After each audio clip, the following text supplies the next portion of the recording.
एक बार माता पार्वती ने भगवान शिव से कहा, प्रभु, मैंने पृथ्वी पर देखा है, जो व्यक्ति पहले से ही दुखी है आप उसे और ज्यादा दुख प्रदान करते हैं, और जो व्यक्ति सुख में है आप उसे दुख नहीं देते हैं।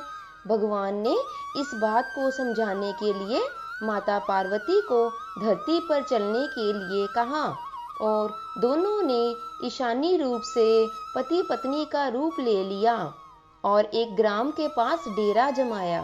शाम के समय भगवान ने माता पार्वती जी से कहा कि हम मनुष्य रूप में यहाँ आए हैं, इसलिए यहाँ के नियमों का हमें पूर्ण रूप से पालन करते हुए हमें यहीं पर भोजन करना होगा।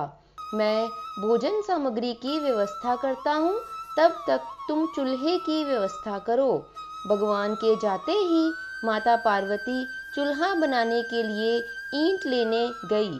ग्राम में कुछ जर्जर हो चुके मकानों से ईंट लाकर चूल्हा बनाया। फिर चूल्हा तैयार होते ही भगवान वहां पर बिना कुछ लाए ही प्रकट हो गए। माता पार्वती जी ने पूछा, आप तो कुछ लेकर ही नहीं आए, भोजन कैसे बनेगा? तब भगवान बोले, पार्वती, अब तुम्हें इसकी जरूरत नहीं पड़ेगी। भगवान ने माता पार्वती से पूछा, चूल्हा बनाने के लिए ईंट को कहाँ से लेकर आई थी? तो माता पार्वती ने कहा, प्रभु, ग्राम में बहुत से ऐसे घर भी हैं जिनका रख रखाव सही ढंग से नहीं हो रहा है। उनकी जर्जर हो चुकी दीवारों से मैं ईंट निकाल कर ले आई। तब भगवान ने कहा, घर पहले से खराब थे, तुमने उन्हें और खराब कर दिया।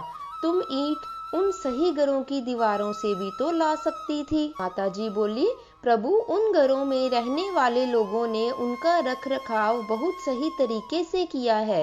वो घर सुंदर भी लग रहे हैं, ऐसे में उनकी सुंदरता को बिगाड़ना उचित नहीं होगा। भगवान बोले, पार्वती, यही तुम्हारे द्वारा पूछे गए प्रश्न का उत्तर है।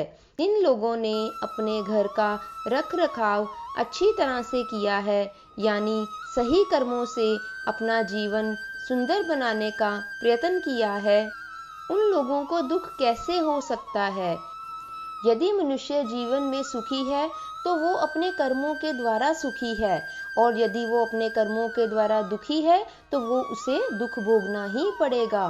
तो दोस्तों, इस कहानी से हमें यह शिक्षा मिलती है कि सुख और दुख हमें अपने कर्मों के द्वारा ही मिलते हैं। हमें दूसरों के सुखों को देखकर उन सुखों को प्राप्त करने का प्रयत्न नहीं करना चाहिए, क्योंकि जो हमने कर्म किए हैं हमें उन्हीं का फल यहीं पर ही भोगना पड़ेगा।